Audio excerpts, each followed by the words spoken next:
Don't know what to start with, I just start finding angles. Like in the other question, I forgot to read the question.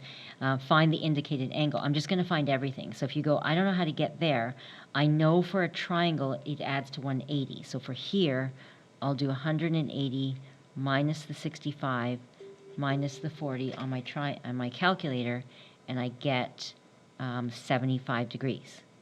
So then you can fill this in. So 75 degrees. You're allowed to fill in the diagram. The diagrams are never ever to scale, but you can fill it in to help you. And then you go, so I found that one. That isn't what I asked for. I asked you to find the indicated angle, which means it's this corner here. But now that you're on a straight line, we're going to do the supplementary angle and make that beautiful and add to 180. So then you're going to go 180 minus the 75 equals 105 degrees. So therefore, x is 105 degrees.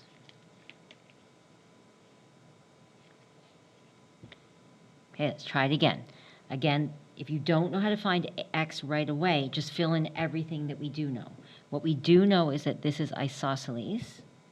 So that means these two bottom angles have to add up to 180 so we can celebrate this guy. So we're going to say, okay, so 180 minus 80 equals 100 degrees. Both of those have to add up to 100. So I'm going to put 50, 50, because they're equilateral. And then you go, okay, but I need to get to x, and look, whenever possible, try to make that supplementary angle and connect you two.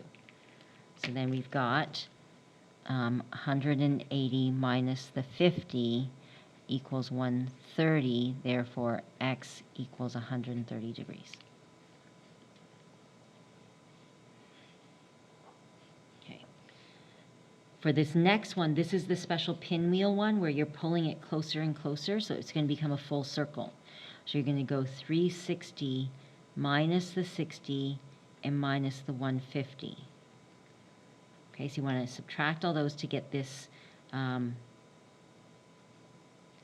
this angle here. So we're going to go 360 minus 60 is 300, minus 150, it would actually be 150 degrees. So what you'd be filling in is this is 150 degrees. It's pretty big. Okay, and the last one for this page, I'm trying to get to Z, Y, and X. I don't have anything special here. It's not a 90 degree, but the first thing I can definitely see is that they're sharing the sides, so it's 90 and 90. So we're going to do, for here, X equals 180 minus the 52, which would get me 128 degrees. So beautiful. How about this one?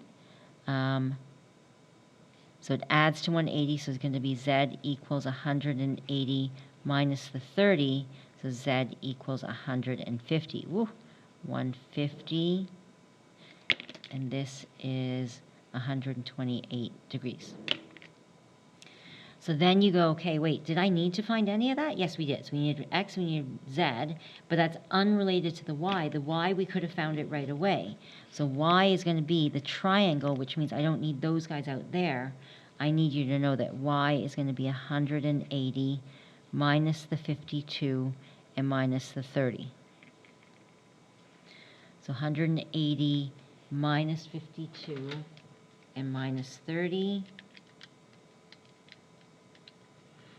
And that would be 98 degrees.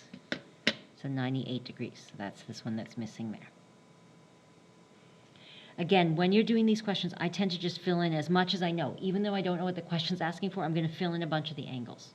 And hopefully that'll get you somewhere closer to getting to the answer. So fill in whatever you know, even if it's not asked. So here, even if you want to find that angle, you could. You can find out some of the missing angles, even if they're not in the list of angles that on your sheet.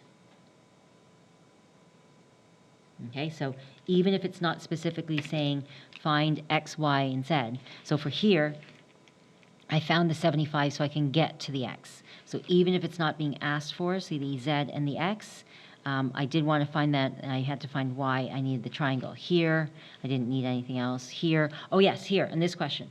I didn't ask you to find the 50, but I needed you to find it so that you can get over here to the outside. So sometimes it's not going to tell you which angle to start with. Just start filling in all the angles you know.